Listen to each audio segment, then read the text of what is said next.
black thing go from left to right, and I thought, I'm going to die out here. No one's ever going to know. I couldn't believe what my eyeballs were showing me. I'll never forget how evil the eyes were. It was horrible. I mean, I've never seen nothing that evil. It ran towards me at a rate that I can't even explain. Turned and stared at me, and this look of, I just want to kill you. I want to say it was human, but it wasn't. He was yelling at me to grab a gun, grab a gun. I was like, for what? He said, just grab a gun. And there's footprints all the way to the door of my house. It had went inside my garage, all the way to the door. 911, what are you reporting? Jesus Christ, you better... Sir? See ya! Hello? Get somebody out here. What's going on now, sir? That son of a bitch is about 6'9", I don't know. Do you see him now, sir? Yes, I'm looking right at him. Uh-oh. You're listening to Sasquatch Chronicles. Check us out online at sasquatchchronicles.com. If you've had an encounter, email me. My email address is wes@sasquatchchronicles.com. Welcome to the show, everyone. Thanks for being here tonight. Got a great show planned for you. Going to be bringing Dave on. And Dave had some very, very interesting encounters. We'll kind of leave out too many details about his employment, more or less for his own anonymity. But his encounters are fascinating. He would go out and inspect farms that had been flooded, and he'd come across these creatures.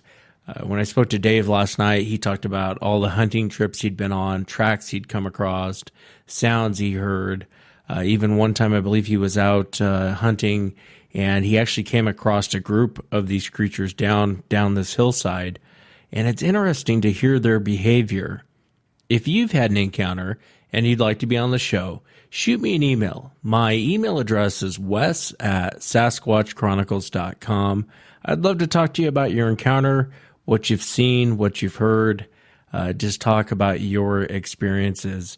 Again, it's wes@sasquatchchronicles.com.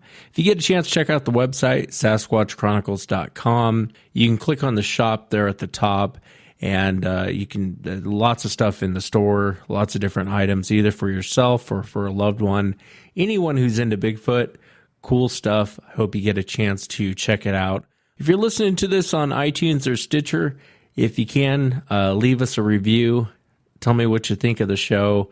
I do go through and read those from time to time, and might start doing shout-outs from those. So if you're on iTunes, Stitcher, please subscribe, leave me a comment, and let me know what you think about the show. Let's jump into it tonight. I want to welcome Dave to the show. Dave, thanks for coming on, man. Appreciate you being here. You bet. And if you would, kind of start from the beginning. I know back in the mid-'80s, you had a very interesting encounter. For the audience, would you start from the beginning and talk about what you were out doing and what you ran into? Sure. I was guiding hunters at the time. We had a ranch in the Rio Grande Valley of Colorado. In September, before my hunters came up in October, they had a combined early season that year of deer and elk. I had gone up on doing some scouting. I was going to hunt my area in the Rio Grande on central Rio Grande County, the San Juan Mountains. I had an allotment for there to hunt for my hunters, but I also knew there'd been a lot of hunting pressure, and I talked to some friends that were guiding. Knew there'd be a lot there for the second seasons, which were a split deer and elk season. So I had gone over into the Cañejos County at the edge of the Waimanooch Wilderness area. And that's extremely high, bald country. It's got a lot of timber, but it runs up about 9,500 feet, anywhere from 9,000 to 9,500 feet for an extended period. It's kind of a rolling area. It's got some thinner timber. I was scouting up there, didn't take a horse, just took my Jeep, and was going to do some walking and just some scouting around. I knew that even though there's hunters that have allotments for that area, guides that have allotments to take hunters in that area, there weren't enough to cover the entire area, and I thought I could slip in there in the latter season when I didn't have hunters and maybe get an elk. That area is known for boogers, or we call them boogers. I'm from Oklahoma, so we call them boogers in the way I grew up. Actually, I really didn't realize they were Bigfoot. We grew up calling them Chicken Man because of what happened in El Reno. Always thought Bigfoot was what they had in the Pacific Northwest, but my grandpa had told me always about boogers, and so I kind of figured that these things were boogers, and that's the name we kind of put on them after we'd been talking about Chicken Man. He said, no, those are boogers. So I'll tell you a little about that in a little bit. But I was up on the Quinejos. It's, again, a rolling area, about 9,000 feet where I was at, and thinner timber, but lodgepole pine. And saw some tree breaks. Not a lot of aspen there, but these were smaller pines. There's no way in the world it couldn't have been anything but a booger with those tree breaks, because those were young lodgepole pines. They were laid up against the larger lodgepole pines, and I did see two different pushovers, which is a major deal up there. Those are lodgepole pines. Trees were about 10-inch diameter. A log from those trees, if you cut them, an 18-inch log would weigh about 75 pounds. Those are lodgepole pines at high elevation. So there's nothing, you couldn't have run those over with a small bulldozer. Saw a couple of knockovers. They weren't blowdowns, they were knockovers. And saw some tree breaks, and was looking around. Ran across a few tracks, but from a distance, after I'd walked about an hour and a half, 2 hours, got to a more elevated area and sat down on some boulders, kind of a little alcove area, and sat down in there, and then climbed up on top and was glassing with my binoculars and saw a troop. I would say about 8 individuals, and they had some young with them, but they weren't real young. They were walking, and probably the younger ones were probably 5 foot tall. The rest of them I would think were taller than that, maybe double that height. A couple of them seemed to be around 10 foot tall. The rest looked to be 7 to 8. And they were, 2 of them were in a position where they would maybe ambush something, and the others broke away, and I watched them for about a half an hour. And the others broke away like they were going to try to run up behind something and push them through a choke point, ambush point. I watched that for a while. Once, by the time that they had all disappeared behind the rocks, I stuck around for another 10 minutes and finally gave it up. I didn't want to lose the light. But there's definitely a population of Bigfoot there. They get heavy snows there, so we figure they came out of I had a guy with me. We figure they came out of the Waimanooch Wilderness area, which is pretty much straight up and down. That's the headwaters for the San Juan and the Rio Grande River and about a half a dozen creeks and a couple other rivers. Runs all the way over almost to the Utah border. Huge, huge, massive area. It's probably the biggest wilderness area in the United States. My cousin had hunted in there, and he'd had some experience around them also. I'm curious, when you saw these, did you know that what you were looking at? Did you think, those are... Well, yeah, by that time, there's nothing else they could have been. I ran it through my mind, hunters or one thing or another, but when I saw the young ones first, and then I saw one beside them that was 3 foot taller, and then I saw a couple that were a couple foot taller than her, there's nothing else it could have been, and I was thinking boogers. This was my first experience of actually seeing them. This was in '84. I'd seen lots of tracks and things before that and heard a lot of vocalizations that actually been run out of a couple places, but from stones being thrown and screams and different things. But this is the first time I'd actually laid eyes on them. For the audience, can you describe what you saw? Can you describe what they looked like? They all look like Patty. I saw them from 100 yards in binoculars, and they all looked like that Patty type. They were big. They were boxy. You couldn't tell where their waist was. They were straight on, up and down, and the two that I saw that I think were over 10 foot, they were monsters. They were probably, I'm from a distance. I'll be conservative, but I'd say they were 3.5 to 4 foot wide. They were big. One of them got around the smaller one for a little bit, and I was able to judge. And my God, they had to be 3.5, 4 foot wide. One of them he had to be over 4 foot wide at the shoulders. And they were boxy. I mean, they didn't have a waist break. They went all the way down. They were what I saw on that video, Patty. But of course, I'm looking through binoculars. So they were, a couple of them had some brown tint to them. Most of them were black, and they had the cone heads, huge arms, just massive, and. I was glad they were at that much distance from me, because I wouldn't have wanted to have dealt with them. The guy that was with me saw him too. He was using a rifle scope. He pretty much had a meltdown. So he didn't want to go back up there. I figured it's a big area, and if they've got that much to eat, Colorado's got the largest elk herd in the world, and there's a lot of mule deer.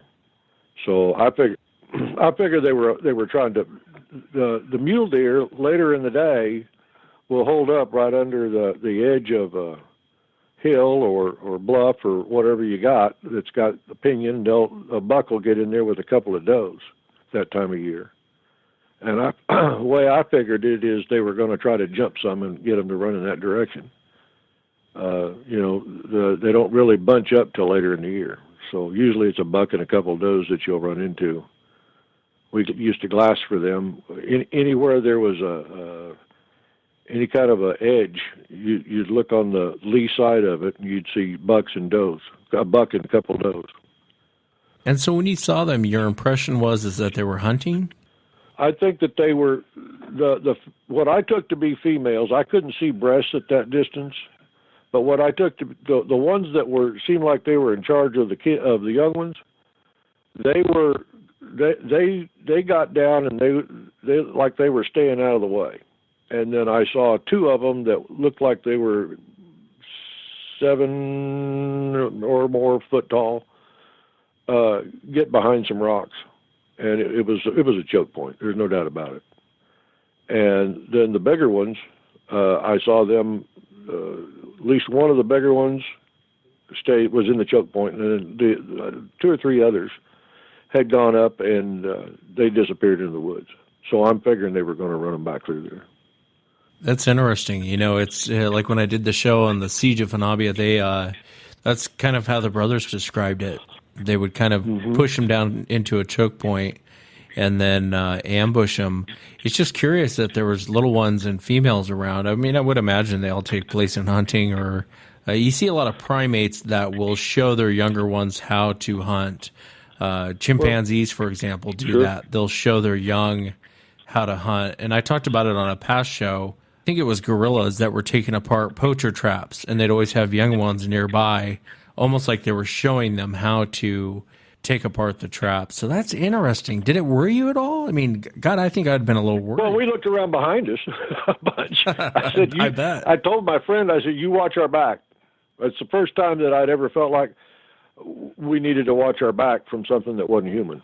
We'd always watched our back because, and I have a lot of Hispanic friends. A lot of my friends are Mexican. When I lived in Colorado, a lot of my friends were Mexican. Center Colorado was pretty close to where we lived, and there's a lot of weed and a lot of partying and a lot of stuff that the Anglos do, which is what I am. But there was a lot of action going in and out of center, and those hunters you always had to watch, because they'd have orange on, but just enough to spot each other. And if they thought you were the game ranger, you'd have a hard time getting out of there. So you always kind of had to watch your back. And when there's a whole lot of people that are running around with guns in the woods, you always need to watch your back. And You know, my dad, years before, had been hunting with his buddy, the deputy sheriff in Gunnison County, and he'd been on a blue roan horse, and, you know, a dark gray kind of tinted blue, and dappled, and somebody blew the saddle horn off the horse while he was on the horse, or off the saddle while he was on the horse. So a lot of guys, you have to watch your back. You never know when somebody's going to be up there from town. You never know when somebody's going to just shoot at movement. It becomes a habit. You know, it's kind of like shaking out your boots. I've lived in town for years now, and I still shake out my shoes and boots before I put them on. It's just you develop a habit of knowing what's around you. It's the best way to stay safe. What did you guys? Pacific Northwest, it's a little harder. It's a little more dense. You know, I've been up there. It's a little more dense. But Colorado, you can usually see a ways, even though you're in timber. By the way, the reason I think they had I think it was a family unit, you know, a troop, was because I don't think that this was their area. I think they moved in there from the Waimanooch. I think they came in there to hunt. I think that it was a situation where they weren't on their way to a specific destination. They were just kind of moving through. Let me tell you why I know that. By the way, I didn't get to hunt there. By Halloween that year, the Waimanooch had 10 foot of snow, and the hunters had to be taken out by helicopters. They had to shoot their horses and abandon their camps, and they had to rescue. They had a big rescue operation, and they had to come in and haul them all out by helicopter. They had 10 foot of snow there, and Wolf Creek Pass, which is off to the northwest, it opened on Halloween, had free skiing. Now, we got hit with an Indian summer come November, but there was no getting back up in there. There's just no way.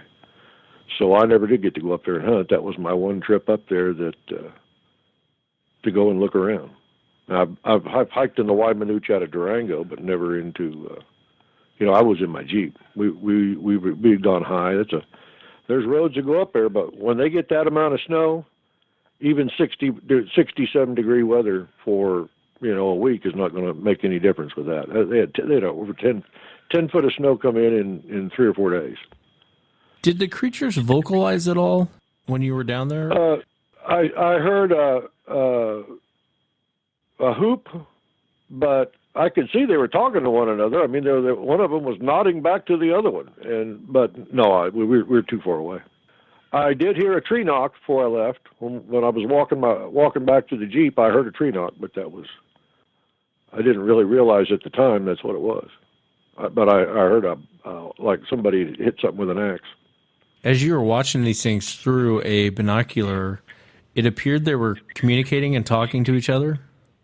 Well, yeah, the one was, when they first got there and kind of settled down into what they were going to do, and the females were going to go, you know, with the young ones, and they kind of got behind some boulders that were a little ways back. I saw them pointing with their fingers or their hands, you know, running their hands out in that direction, and you know, I had a pretty good set of binoculars. I didn't see lips move, no. It appeared, you know, it appeared that they were communicating. If you and I had been up there, with some other guys, and we were giving them directions on what to do, it was kind of like what I'd see with people. Yeah. I think that's fascinating. I think that's really interesting. And so, what did you guys do next? You just left? We got back to the Jeep and went on, and then when we came back a little farther and got to the end of the road, and we decided by then it was about 5:30, maybe 6. And we decided if we were going to get out of there and get back to a main road before it was plumb dark, we needed to get going. And so when we came back through that area, I didn't get out to look for him. Because, you know, my friend was spooked, and by then he'd spooked. Him being spooked had kind of spooked me a little bit. When we went through that area, I pretty much gunned it. And I don't blame you. Yeah. What was the conversation like? I'm always curious what the conversation is like afterwards. What did you and your friend talk about as you guys were leaving? We just reasoned out what those things had to be and put a name on them. And I said, that's got to be what my grandpa always talked about, being boogers. And he said, you reckon that was Bigfoot? And I said, well, it could be. I think Bigfoot, that's the term they got for them out in the Northwest. This was in the 80s, and we hadn't really been exposed to much. I hadn't seen any of the movies or anything. that was that really wasn't my genre to pursue. I had friends that had seen Boggy Creek. I don't even know when that came out. I think 70s or wasn't it? But I never did. I never did see the movie. I think that's interesting. You know, I haven't had too many guests on that have seen these creatures talking back and forth and using hand gestures back and forth. I know I had the two brothers on that had the problem with these creatures around their property. You can hear them in the intro. But they talk about that. They talk about them using hand gestures. One was kind of in charge, using hand motions. You go here, you go here. And it was interesting. Even the gentleman I had on with the LBL episode, he talked about them. Looked like one was kind of directing traffic. Now, I watched them. I watched them for a half an hour. I mean, they were, when I first saw them, they were all together. That's what really got me, and I couldn't do much else. They pretty much took up the whole day, conversation about them and what we had seen and et cetera. Yeah. This was at 9,000 foot, so I mean, they had to have come from somewhere. I had in that area. I had seen earlier that day. I had seen a couple of what do you call them, teepee structures, but not. There's just. It was they were Quakies that were leaning up against big pines, and then I saw two pines pushed over. I really didn't know what that meant. I didn't know what it was. At the time. Now I know, but I didn't. I think that they had probably marked out an area. I think they were moving through. They'd marked out an area and were figuring out whether or not they were going to be able to stay there. And that's my humble opinion. Back then, I didn't know. I didn't know much. I'd been hit with infrasound a couple times, figured it was Chicken Man or something like that. I grew up fishing farm ponds in inner tubes, what we call tube fishing. They got a canvas wrapper around them as they zip on, but they've got a seat in them. And then you wear waders if you are comfortable. Some guys, heat of the summer, they'll go without waders. Most of the time we got waders with boots built into them. I had good insulated waders and wore those most of the time unless it was real hot. And you'd go out, you'd just kind of kick your way across the pond and fish. And that's the way me and most of my friends did. I learned that from my dad. And we grew up fishing farm ponds, and we had heard some weird stuff once or twice and had some pebbles thrown. We didn't, fortunately, most of the stuff that I'd done to that time, I'd always gone with people, so we didn't pay it much attention. We couldn't figure out what it was, but we were pretty. There was more than one of us. We were always heeled too. We always took a gun or more. So we'd holler back, and we always thought it was illegals moving through. In the area where we were at, couldn't figure out what it was. Later on, I had an experience in a farm pond fishing at night, and I like to do that, but I got over it after an experience I had where it had to be boogers, and it had to be more than one of them, and I found out then I couldn't walk on water. I was fishing on a full moon and out in the pond by myself, and it took me a while, and we had a lot of action. People, they were shaking entire mesquite trees. These were big mesquites, and there you see 3 or 4 mesquite trees that are being shook from the base of the tree at once. And I got hit with the infrasound and messed my. I didn't want to I didn't even bother to take my waders off. I got to the edge of the pond, threw everything in the back of my blazer, and hit it. I'll tell you right now, it scared the living crap out of me. I know, because I messed my britches inside that thing. I thought I was going to die. That I was in great imminent peril. I've had some experiences after that, but that was actually the first time I'd seen them. First time that I had, females and the little ones, the whole deal. I was kind of on. We were both kind of on overload, to tell you the truth. it was just more when we saw them on the up on the Chingallos, it shook us up. Yeah, I would imagine. And what makes you think you got hit with infrasound? So you're out, for the audience, maybe back it up a little bit. So you're out fishing, and then this was in a pond in Oklahoma. Yeah, and I'm a Christian, and I have a background in deliverance, in emotional healing, deliverance, and I have a background of kicking the demonic out of people, and we've seen people vomit and have all kinds of stuff, and I had never, ever gotten upset about that. Never bothered me in the least. And you just kind of the more they don't want to go, the more you got to make them go. But this was a scenario when I started feeling this, I thought, well, this might be demonic. So I decided to come against it, and I did it real loud. And I think that set them off even stronger. And when that didn't work, I knew I was dealing with something. What I did didn't work, because it always works.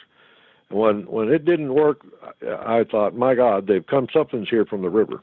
The river was maybe it's a Canadian there, might be the Cimarron. I guess it's the Cimarron. Cimarron River was 2 miles over, and from this pond. This was out in the Gloss Mountains in Oklahoma. And I'd fished that pond probably, I don't know, 200-300 times prior to that, but it had been a few years. And so I went out there on my own of an evening, and I was out there this was about 2 a.m. And before any of the action started, I had a feeling that I was about to have an experience that was going to kill me. I was in fear for my life. And so I took authority, and when that didn't work, then I thought, my God. And then the bushes, once I got loud, then the bushes started going. I heard what I thought sounded like a panther scream, a mountain lion, but that was a ways back. But when I saw those mesquite trees going, and I picked up some movement just right behind one that was not too far from the edge of the pond. This was like a 2-acre pond. I was parked up on the dam, and I started trying to get myself out of there. You have to kind of kick backwards. It was like I was in the worst situation you could be in. I was in an inner tube with my legs dangling down and a big, heavy pair of waders with boots, and I'm kicking backwards. And it took me a minute and a half to get to, and this was going on the whole time. And it was just a sense of dread. My God, it's a sense of dread. And for the audience, those mesquite trees aren't the easiest thing in the world to shake. You can grab the edge. You can grab a limb on a mesquite tree, and you're not going to shake anything but that limb. Yeah, that's what I mean. Those are tough trees to move. It's a very hardy bush isn't the right word. It's a hardy tree. Well, it's there. If you went in there and you could get enough ground clearance to get in there and hit them with an axe, it'd take a lumberjack probably 2 minutes to cut through one. These were mature mesquite trees, about 9 foot high, and in circumference they're probably, or if you go straight across, they're probably, I guess diameter. I get circumference, diameter. They're probably 15 feet across, 10 to 15 feet across. When you heard that scream and then the trees start shaking, did you hear any other vocalizations? Nope. Just the trees shaking at that point. I don't think they wanted me to see them. I think that they just wanted me out of that pond. I think they'd taken over that pond, and they were if you were tall enough, I think you could get in there and get fish. That thing was full of bass and turtles and everything under the sun. It's always interesting, and I don't know if it's infrasound or not. I'm not completely convinced about infrasound. It might be a lot of the way people react and a lot of the way people afterwards. Well, I didn't know about infrasound to even use that word till I listened to Kunbo, till I listened to the Bigfoot Outlaws. But it made sense to me because I just I had a rumbling in my chest, and by the time I got to the truck, it got real bad, and that's when I vacated my bowels right there in my waders. It was over, and I knew right then that I needed to, I pretty near took out half of 2 mesquite trees on the way out of there with my blazer. I didn't even bother to back up when I got off the road a little bit. I just kept on going. I scratched up my truck pretty fierce. But there is a weird thing that happens with people in those situations. I've talked to many hunters who've been out in situations, and they'll describe that imminent fear. They got to get out of there. They really haven't. In your situation, yeah, well, I've had some close encounters up north with grizzly bears, and I never had a problem with my bowels, and nor did I feel like that I was in, something was in front of me that I saw, and I knew what was going on. For me not to see anything, and just, the infrasound hit me. Now I'm calling it that in retrospect. Whatever it was that hit me, if it's infrasound, whatever. But I had a sense of fear and dread. It's, I'm 6'2", 220, and healed. I mean, I had guns on me, and I didn't. If it had gotten any worse before I got into the truck, I had thought about pulling out. I had a 38 on me just to shoot turtles with, or snakes. I had little shot shells in there to kill snakes, or at least get them to change their mind if a cottonmouth came at me. And then I had the rest of it loaded with, I think, 2 of those, and then the rest loaded with bullets. And I thought about popping off a few rounds, but to tell you the truth, I thought if whatever is making me feel this gets up, I don't know that I got enough gun here. And I certainly don't want to be shooting a gun off if I'm in a pond under a full moon and they got guns. I felt like a sitting duck. I'd like to talk about the encounter that you had when you were inspecting the farm, the 2 creatures you came upon. But before I get into that, I'm still thinking about that first encounter when you came across the group of them. And I don't want to glaze over that too much on what you saw. I'd mentioned earlier about the 2 brothers. They had seen the creatures kind of pointing and directing traffic. I talked about the gentleman that had the encounter at the LBO. He describes the same thing. And it's interesting, even the guys at the Siege of Hanabia. I remember him saying there was one that was smarter than the rest of them. And if you go back and listen to it, he kind of explains why he says that. But one of the things he talked about was it directing traffic, almost like it was pointing at some of them, telling them where to go, and he was the smart one in the group. I just think that's interesting. It just kind of came back. That's what I saw up on the Canellos with my binoculars. Yeah, this was my experience in the pond was 6 years later, but what I saw back in '84 on the Canellos, that's what I saw. We call it Canellos County. We call it the Canellos just because it's this is the back part of the county, and it doesn't really have a name except it's the edge of the Waimanooch. The Waimanooch is straight up and down, and there's not very many people going there. My cousin is a mountain man, and he was running a small ranch at the edge of it, and he went in there with the game ranger. My cousin had been there 3 months, and he was having to take the game ranger back in there because even the game ranger was in charge of it didn't know how to get back in there. The Canellos is a big open area, high elevation open area. The Waimanooch is straight up and down. It's the biggest wilderness area in Colorado. This is right next to it. This is straight east of Durango. One of the encounters I found fascinating, what happened to you in the mid-'90s, I believe. And for the audience, we'll just say you do land inspection for farms. So a lot of times you're in the middle of nowhere out at these locations.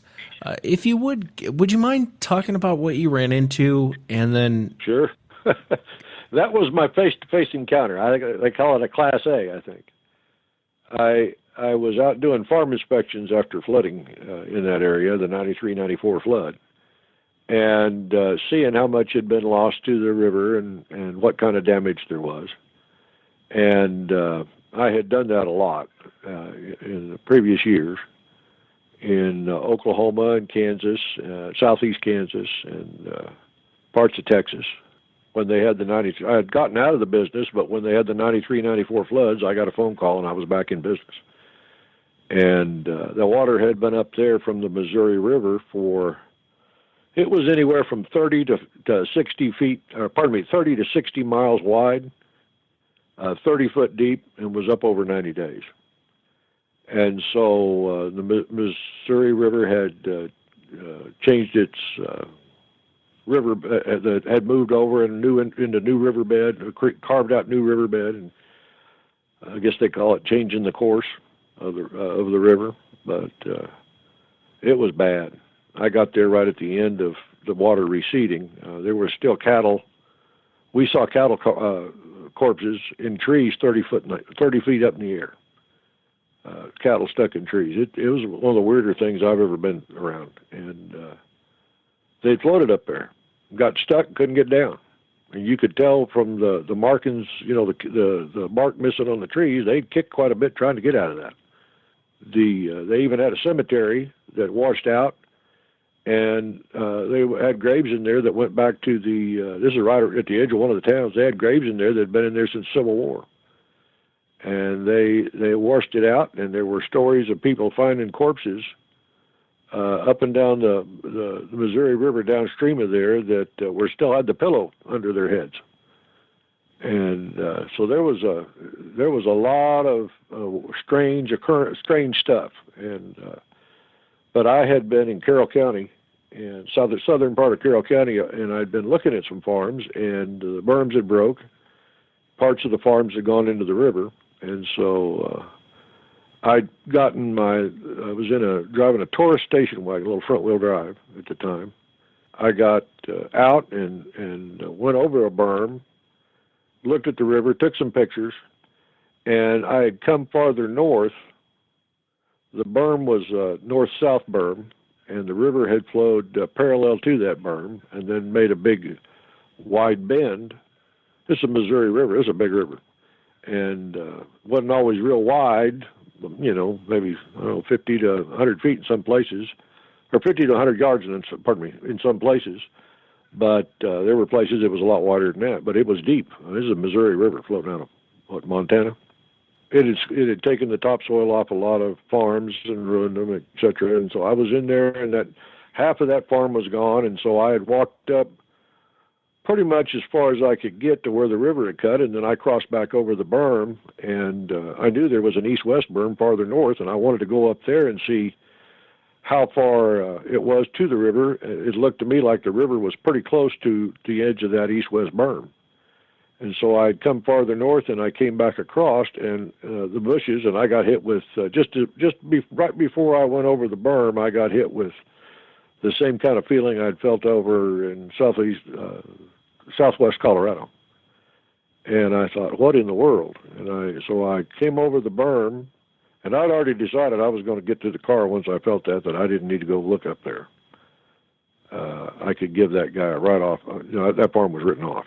And so I came over the berm, and about 30-foot high berm or levee.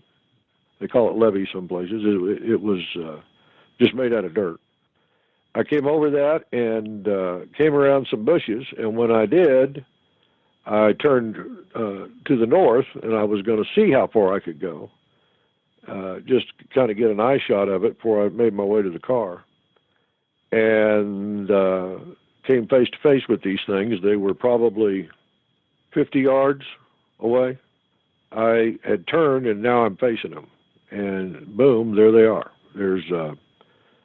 I was about 50 yards from the edge of that berm. There was some trees that had been planted, I guess a tree row or something that had been planted there, and part of it had been taken out. I don't know. Oklahoma, we call them windbreaks, where you plant trees along an area to keep it from blowing. There's a booger, and he was in between two trees, had his feet planted, and he was rocking back and forth.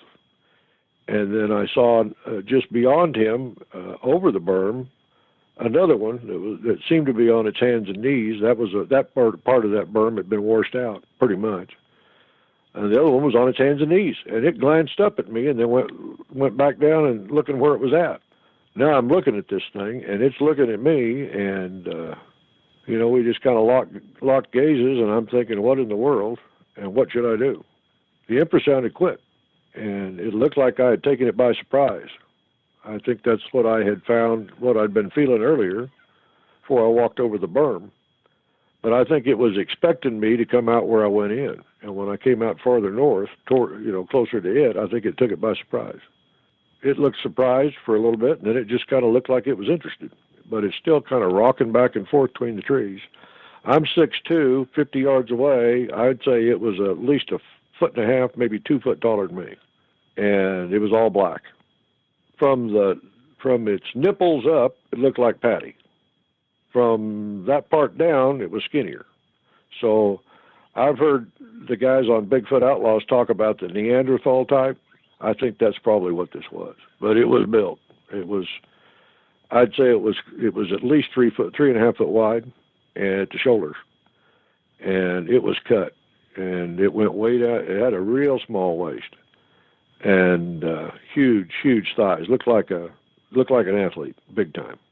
I got a friend that was a quarterback that was in pro football for a little while, and it looked like him, only bigger. All black, had hair on his face, didn't see a cone, had kind of didn't see any ears, but it had a lot of hair around the side of its face, had hair on its face. It just kind of rocked back and forth. The other one, I know what they were doing, a little sidebar. When the water receded, there were crawdads everywhere. There were crawdad holes. I saw some farms that were completely taken over by crawdads. You know, it was too wet to get in there with a tractor, and they were just, I probably have seen during that, when I was looking at those farms, 2 or 3 million, at least 2 million crawdad holes, you know, where they call them mud bugs, where I was from, and they had gotten into that soft, you know, what they came in with the river and multiplied. They were everywhere, where the water had been slow to recede. The one that was on its hands and knees, I kind of knew what was up. I thought, immediately I thought crawdads, you know, mud bugs, and that they're digging for mud bugs. The one that was on its hands and knees, it's kind of hard to judge because I don't know what level the dirt was on the other side of that berm, but if it was like the way I think it was, that sucker was about 5 foot tall on its hands and knees, because judging by where it came up to on the other one. It looked at me. It looked like it was going to get up, but then its attention was drawn back down. I think they'd been digging for mud bugs, and that's what they were doing. There were no deer back in the area yet. I think they were down there looking, you know, eating mud bugs. It seemed to me like when the one that was on its hands and knees, it was more brown. It distinctly looked brown. Parts of it were even a lighter brown, but it looked like it had a lot of black on it too. It was a kind of a weird color, but the one that was standing up and, you know, had come to deal with me was black. And the way the one kept looking down, and then it's, you know, I could see it was doing something. I think that it had they had a bunch of mud bugs up, and that they were starting to get away. And I think its attention was more on those crawdads than it was on me. So that's kind of what I deduced. So, but the one that I was looking at, there came a point where I got hit in the chest with some rumbling, and the way that its manner was is I needed to go. But we looked at each other probably 20 seconds, and then when that 20 seconds was up, I got hit with the rumbling in my chest, and I knew that I needed to go. I needed to go right then, and I spun on the ball of my foot and went straight for the car. And I looked back a bit, but he didn't follow me, evidently. I got through the bushes and back to my car, and kind of went along the edge of that berm, and then made my way to the car, and I got the heck out of Dodge. You know, 50 yards is about 150 feet. And I'm curious, when you're looking at this thing and you're looking into the face of this thing, did it look more human-like? Did it look more... It had a face like, pretty much like Patty. Might have been a little narrower, but didn't have the coned head. Didn't have that head. You know, I'm looking directly at it. I never saw a side view of it. I saw a side view of the other one. It had a rounded head also. Did the creature's expression change at all? Yeah, it looked like it was real surprised that I popped up where I did. And that's why I think I was able to look at it for so long, because I wasn't going to go any closer, I can tell you that much. But it didn't come any closer to me either. It just kept kind of swaying back and forth. It had its feet planted on the base of those trees. It was 2 separate trees, but they were kind of pointed. They weren't pointed straight up. They kind of went off to a side. They were, I would say, they were young cottonwoods or something. I don't know, some kind of tree. that I'd say that in diameter those trees were probably 8 inches across, and he was kind of braced himself between them, and then had his arms spread wide and was holding on to them and kind of going back and forth sideways, rocking back and forth.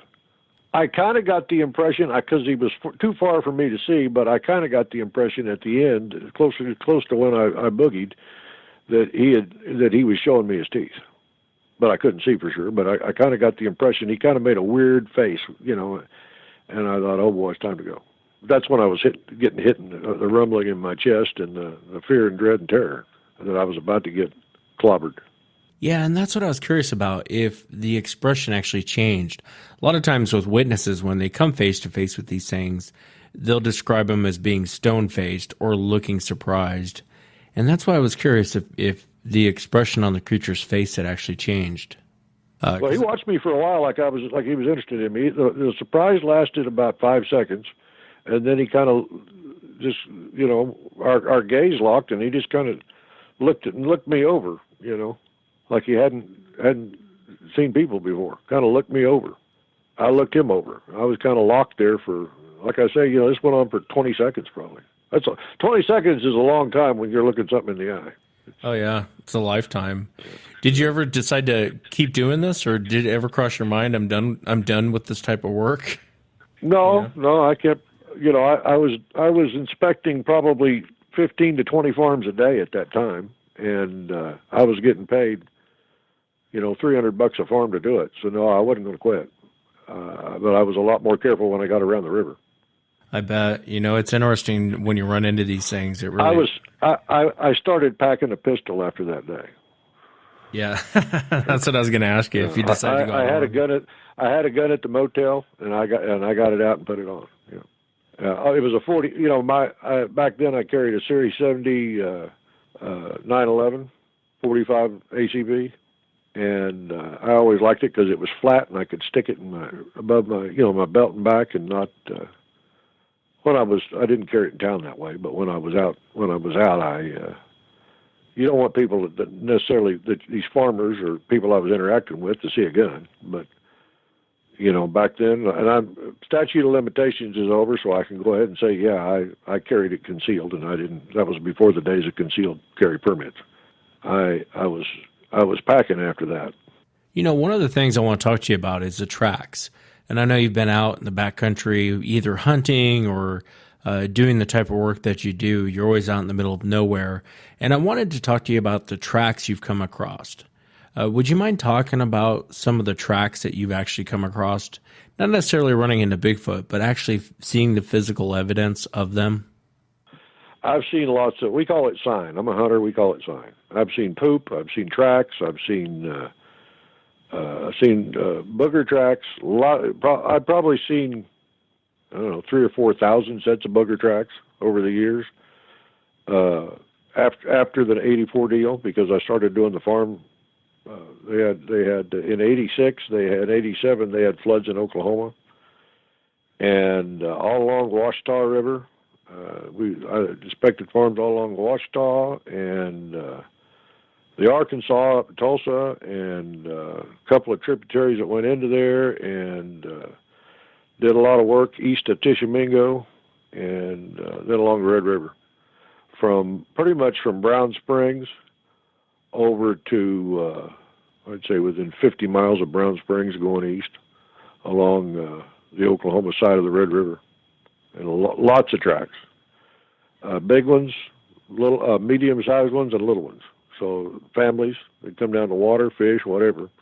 Going back to Missouri for a second, I just remembered the tracks I saw there. I saw a couple of times. I saw one big mess where something heavy had gone off into the mud toward these mud bug tracks, and seems to have probably sunk in. I'd have sunk into my waist if I'd have stepped off in that mud. I think it kind of took whatever it was by surprise. I kind of figured it was a booger because it was just a bloody mess, and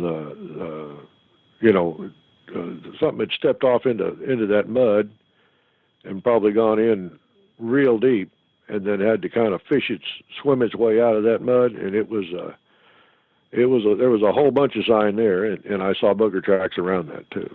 So you could see where it swept its hands. I saw several handprints in the mud, and saw some where it had tracked mud out of there, and saw tracks. Yeah.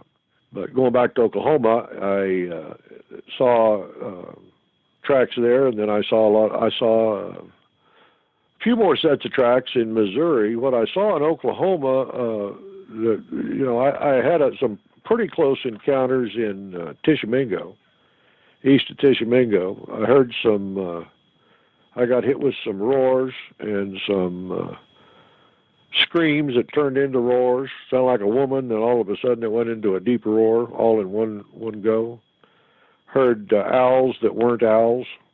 I was over east of Paul's Valley, inspecting a farm, appraising damage, and heard yipping, a lot of coyotes, and then heard some others that weren't coyotes, and then, as Coonbo says, I heard the yip, and it was over, and it would just stop.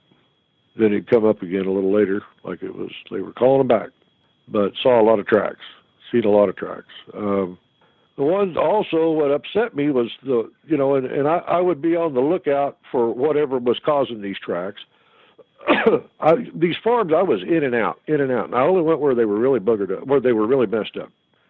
And booger's a word that we use for a whole lot of things. I grew up a horseman. We use the word boogered up or boogered for a lot more than just describing Bigfoot.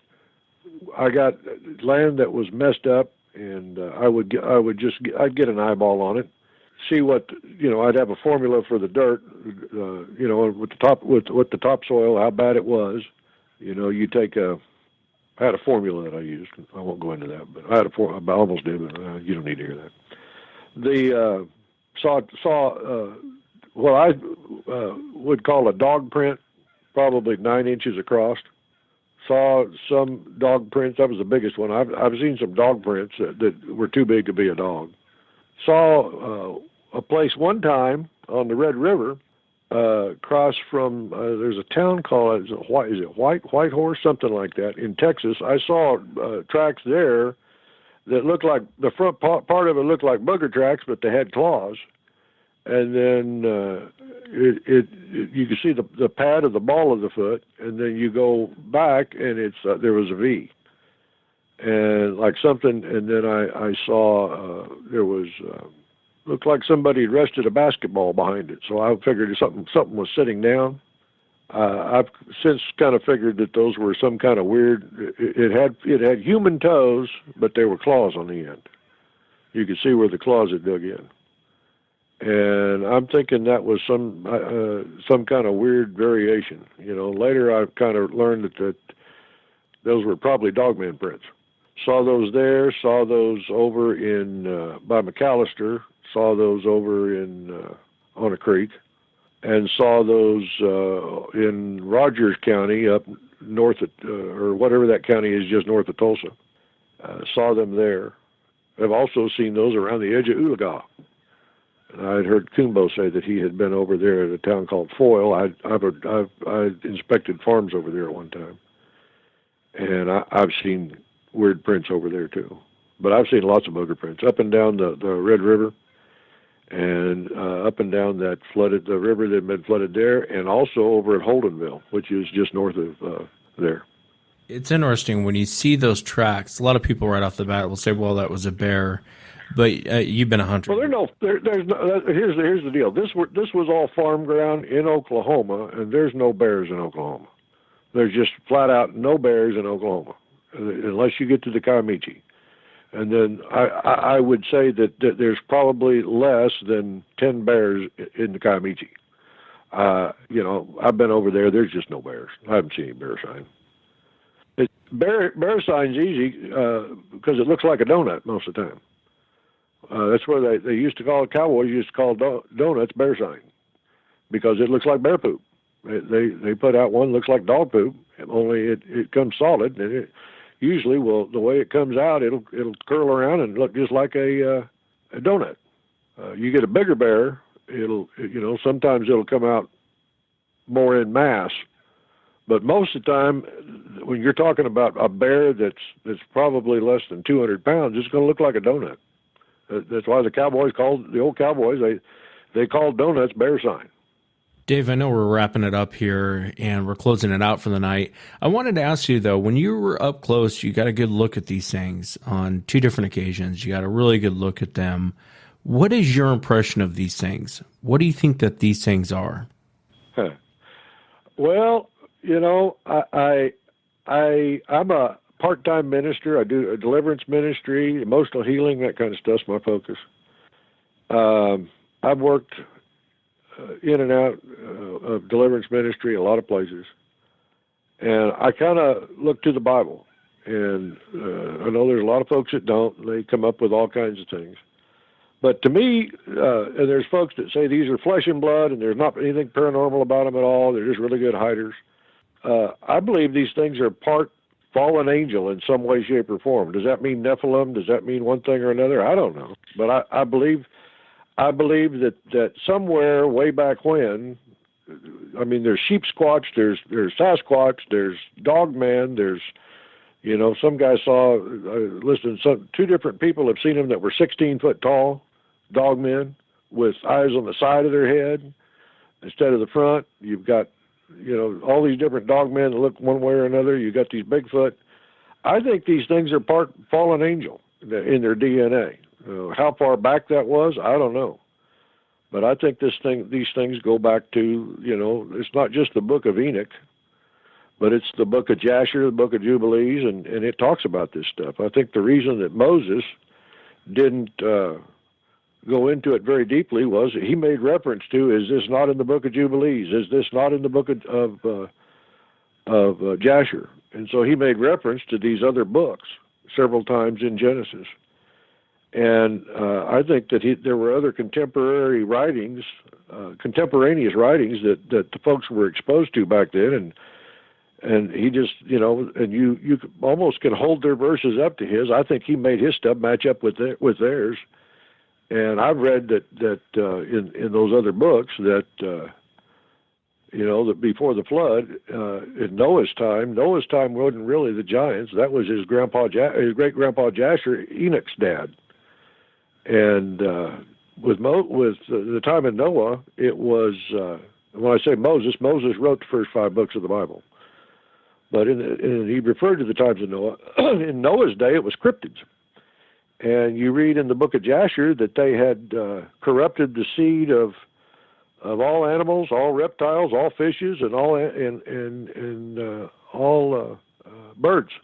And there's a whole school of thought that that if you look at the book of Job, he talks about Leviathan, and he describes it as having a tree like a cedar tree. Well, they've called it a hippopotamus. The people that put it in English, but I never saw a hippopotamus with a tail like a cedar tree. He's talking about the old Sinclair dinosaur, the big old, the great big long ones with the long neck that were vegetarians. So why would God have if he created those, why would he, by the way, that was post-flood in the book of Job that he refers to them. And that, like, Job knows what they were. So there's a whole set of weirdness about all this stuff. But I know this much, that there's a school of thought that even the Tyrannosaurus Rex, the raptors and all that, were all of this cryptid stuff from Noah's day. And Jesus said before the end times, as it was in the days of Noah, so shall it be in the days of the coming of the Son of Man. So we've been promised we're going to have cryptids.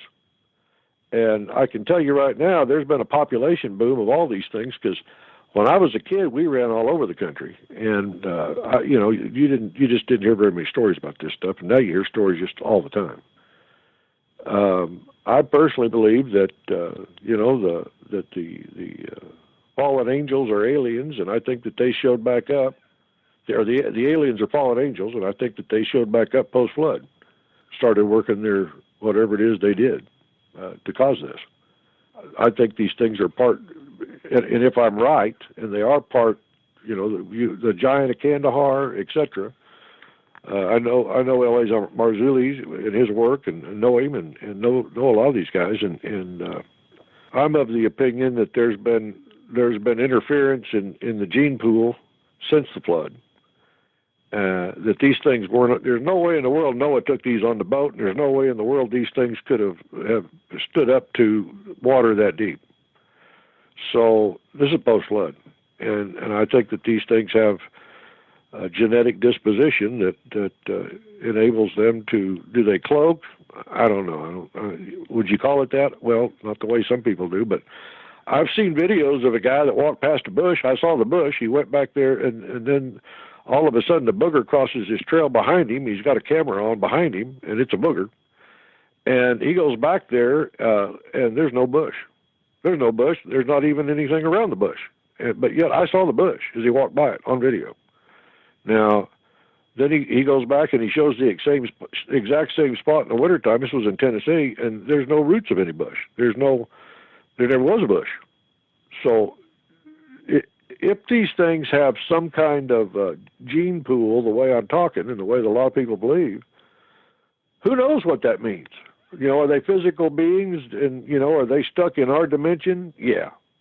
Do they have the ability to cloak and all that kind of stuff? Well, I'm kind of in the agreement with the people I've listened to, Kuhnbo and those guys. I know what I was seeing was flesh and blood, but they might have some abilities coming from their gene pool that make them different than the regular animals or people. I think that they've got some abilities from somewhere, and that's where I think they're from, and that's what I think they are. I mean, it's what I always laughed. I used to watch the Alaska Monsters or something like that. Those guys were Bigfoot hunters in Alaska, and I thought, yeah, well, this thing might or might not be staged, and it's all television, etc. But then they showed those where there was a logging operation that was being harassed, and they put up a drone with a camera on it. And it's got giant teepees made out of stacked, torn down wood, logs. And they get in there, they go there on foot, and those logs, I can tell you right now, most of those logs that you saw there, they weighed over 200 pounds. And there wasn't a chain mark on them. There's not a drag mark on them. Those were pushed over, and a lot of them, the roots, the trees were put in there upside down, and they don't look that big because you think, well, that's just Johnson grass or something like that. But then you see those guys get in it, and that grass that you see around those, it's all yellowed, like it's gone through a winter, and it's up to those guys' knees, and those guys are 6 foot tall, and they don't even get halfway up the first log. These things have got to be 40 foot tall. There was 2 of them. I mean, I've got pictures. I photos. What do you call it? Screen saved it, and I've looked at those things. And to have that kind of strength to throw logs that definitely have to weigh 1,000 pounds or more, and to throw those 30 and 40 feet up in the air to build that thing, that's a feat of strength that I would leave Andre the Giant scratching his head. There's got to be something to these things.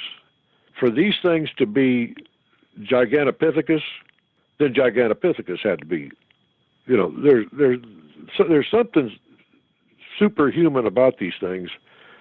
Do I believe in portals and all that stuff? Well, when you start getting into fallen angel stuff, and you start looking at these UFOs, they've seen them that make a 45-degree turn from dead stop. They'll go to 45,000 miles an hour and make a 90-degree turn. It just boggles the mind. Nothing we know as matter can do that. And if those things are these things' daddies, woo, who knows what all they could do? Again, they're flesh and blood. I believe they're flesh and blood. I believe that those things came over from the Wymanooch. I believe that those things in Missouri were from Missouri, and they'd gone out because of the flood, and they'd come back looking for something to eat because it was their stomping ground along the Missouri River. Did they disappear into another portal and have something to eat there? Well, they wouldn't have been wallowing around in the mud trying to dig crawdads if they weren't hungry. By the way, Oklahoma has more deer now than they ever had in ancient history, than they ever had in the 16 or 1700s. This place, we got zero predators pretty near, and we've got deer out our ears. I talked to I did inspections for a couple different guys that own body shops in southern Oklahoma. Well, for one guy for sure. Then I talked to another guy that his brother did or something. But the guy that I talked to, I had hit a deer. And so I was talking to him, and he said, yeah, we get 5 cars a week. And I said, really? And I said, how many other body shops are there in town? He said, 5 of them. I said, how many do they get? He said, 5 a week. He said, there's about 25 deer collisions a week around in this county. The deer are so thick that people are getting killed hitting them with their cars. They're thick as rats. And I believe the reason we've seen a population explosion here is because we got more deer than we know what to do with. And you might be onto something. It's sure interesting. There sure is a weird cover-up with these things. And the other part that's interesting about these things, every time I've talked to someone like a military insider, they sure like to throw around the word abomination a lot when they're talking about these things. They found a giant. They found a giant in one of the burial mounds over here at Spiro, Oklahoma, less than 2 years ago, and he was over 9 foot tall. And I know some of the guys that were a part of that. I used to go to college with one of them. And again, what do you want to call it, the Smithsonian or the Men in Black or whatever you want to call it, they came and it disappeared with that thing. But they had photos. This guy I knew, they had photos and the whole thing, every bit of it. And that thing was 9 foot tall. Now you figure all of the I'm a history major, and turns out I should have took more math and business because what I do. But I was a history major in college, and I know a lot about Native Americans, and I'm part Choctaw, part Cherokee. Used to sell houseboats. I put houseboats on Lake Powell. I've dealt with the Navajos, and I have a lot of friends I've got friends that are Blackfeet and Sioux and all kinds of stuff, and the history that the guys tell you, oh, we've been here for thousands of years. No, they have not. There were very few Native Americans in the United States until the year 1500 because there were giants in the land. And did they come over? Did the Native Americans come over the land bridge? Yes, but they had us all looking for. At one time when I lived in Colorado, this was back in the mid '80s. They had us looking for. I can't think of what they call it. It's a spearhead, and Clovis points. They had us looking for Clovis points, spearheads, and they pay $30,000 for one. And you think we weren't all looking for when we were out and about, looking around in the dirt and edges of washout, edges of riverbanks and that kind of stuff for points for $30,000 for one? We were looking all over the place, and I've since found out they've never found a single Clovis point east of the Arkansas River, or pardon me, west of the Arkansas River. They've never found one. They found a few further north because the Arkansas comes from out of south central Colorado, but they've never found one west in the entire western United States. And they never found one in Alaska. They've never found one in Canada. Now, if these things came over the land bridge, where's the Clovis points? Because they're thick all over the place in the Ohio, up on the Appalachian Plateau. And a Clovis point's 9 inches long, they're 12 inches long, and they put them on the end of the spear and hunted buffalo, but mostly mastodon with these things. And these were big animal killing spears that would have gone 8 to 9 foot long. Then you look at this entire population of burial mound people they found, and they're all 8 and 9 to 12 foot tall, 6 fingers, 6 toes, and red hair. If these things had come over the land bridge, then how come there's none of their spear points? But yet they're thick all over the upper Appalachian Plateau and into the Great Lakes. And then we find out that even they found signs of the Minoan. I found this real interesting. Signs of the Minoans they didn't know what they were when they saw them, and it's just they've just recently figured out who the Minoans were, and that the Minoans were making trips into the Great Lakes, into Michigan for copper, and that the copper from Michigan fueled the entire Bronze Age. They've always said, well, because there's no bronze in Europe. Well, where did the Bronze Age? Where did they get the copper for the Bronze Age? And they always said Africa. There's no big mines there, but the geologists, when they first opened the copper mines that ran out of the 1800s, their statements were, somebody's already taken 100,000, or was it 10 million tons or 100 million tons? It's either 10. I think it's at least 10 million tons of copper out of here already, and they were just opening those mines. So now it looks like the Minoans came down to the Great Lakes, and they have found Minoan, carvings on stones and different things, kind of like road maps to the other Minoans. And they've just discovered who these people were and figured out the Minoans in the last decade, really in the last 5 or 6 years. And it was always the mystery in Michigan who quarried all this copper before the white guys ever started quarrying copper. The Indians, the Native Americans weren't. And so going back to my story, the whole reason they hold up 5 fingers with the outer finger stretched is so they'd know at a distance if you had 6 fingers and they'd know to run. The Apaches were the first ones to come down. I live in an area that was at one time called Comancheria, and even the Lonesome Dove and the Texas Rangers, that stuff is kind of about the Comancheria. You didn't go in the Comancheria. There's a river down in Texas, and you didn't go north of that. And the Comanches ran that, but before it was Comancheria, it was Apacheria. And it was controlled by the Apaches for 100 years, till the 1600s. They came in about 1500. There wasn't really any Native Americans through the central United States from the Great Plains and even parts of the Rockies going east. There weren't any. And anybody that says that their tribe's been here for 10,000 years, they're nuts. They weren't here. They were in Canada. And they all came down a little bit at a time. And the Apaches ended up in Arizona, and I used to hear Apaches in Arizona say, we've been here 10,000 years. No, you don't. You used to be in Oklahoma. It was Apacheria. Then the Comanches came down with the Kiowas to help them, and they turned it into Comancheria. And it was Comancheria until mid-late 1800s. It was Comancheria, and the Apaches were moved out into they pushed them out into Arizona. So it's interesting about the Clovis Point deal and the giants. There were definitely giants in the lands in the United States. What we know as the United States from a long time ago till the 1800 or till 1500. And then I've spent a lot of time in Arizona, and I've talked to people that knew about the reason that they've closed off part of the Grand Canyon, that there were Egyptians in there, and that's why they named part of the Grand Canyon about that. I'm an Arizona guy, man.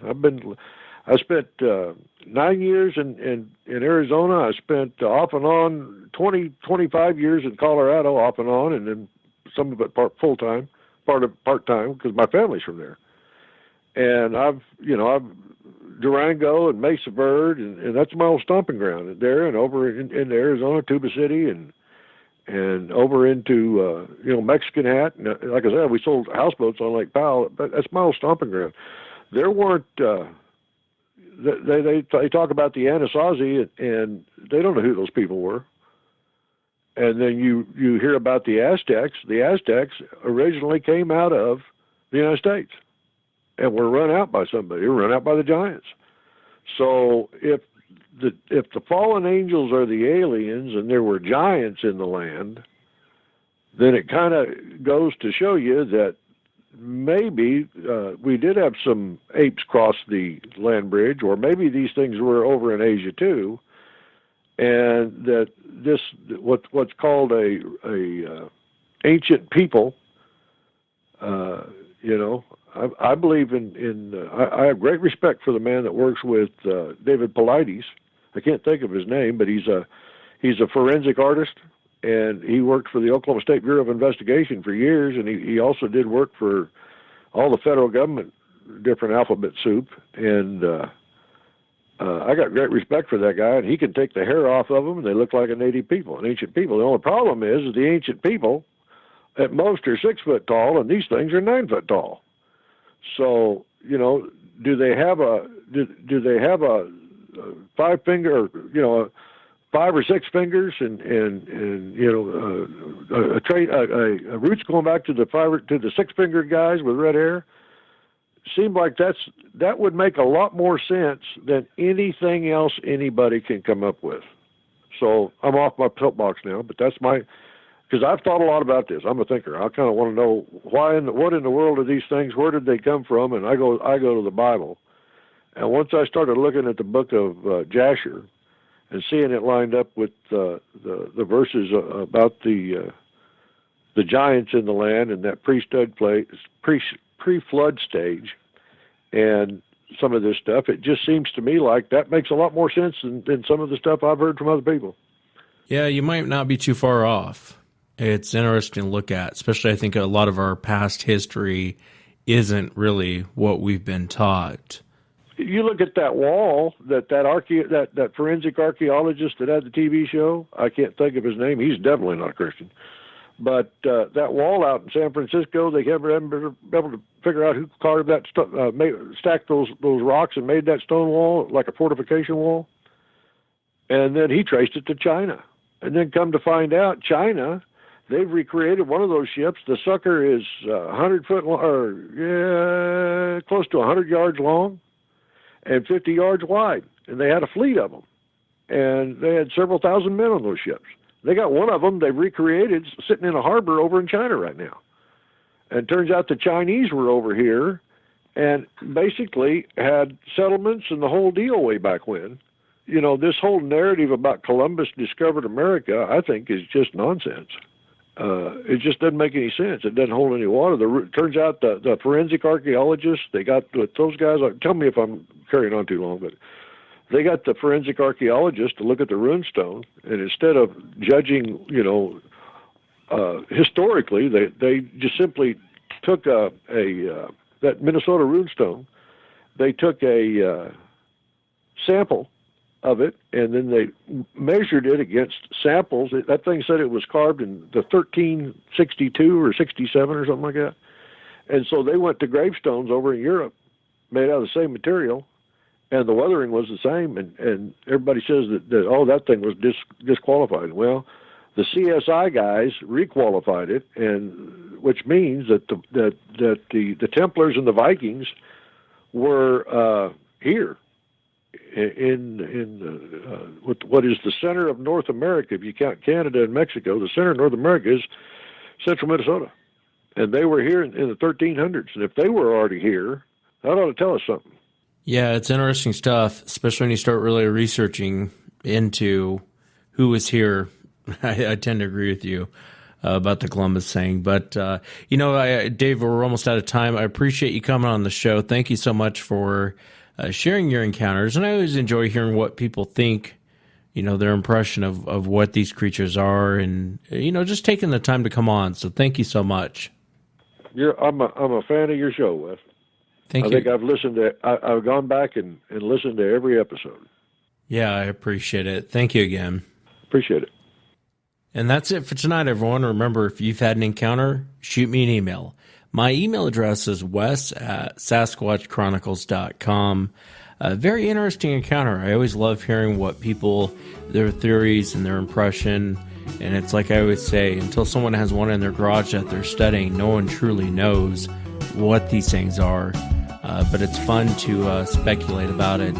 If you get a chance, check out the website, sasquatchchronicles.com. And until next time, everyone, have a great night.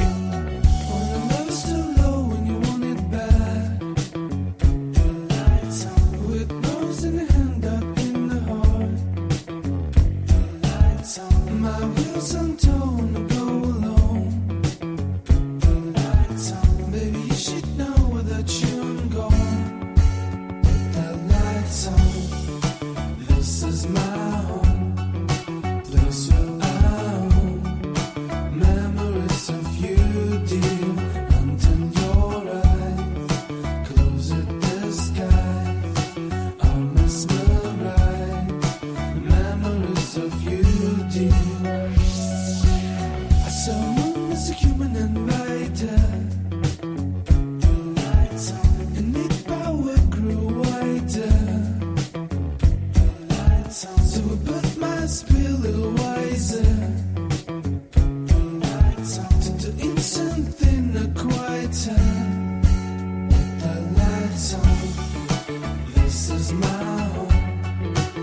Soon